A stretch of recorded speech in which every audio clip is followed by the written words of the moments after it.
Birds are known for their numerous ways of communicating, through sound, body language, or in one case, a strange combination of both.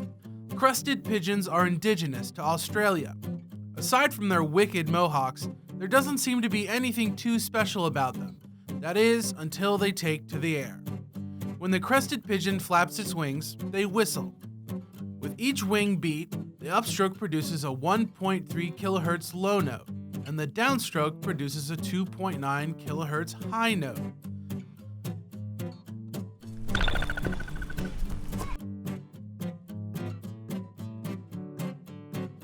While this whistle has been known for some time, scientists were curious.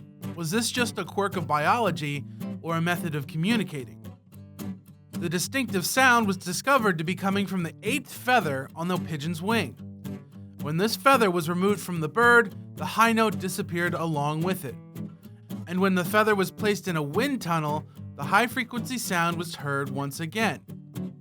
When the researchers played back audio recordings of slow wing beats, the birds stayed where they were. But when they played faster wing beats, the birds were more likely to try and flee.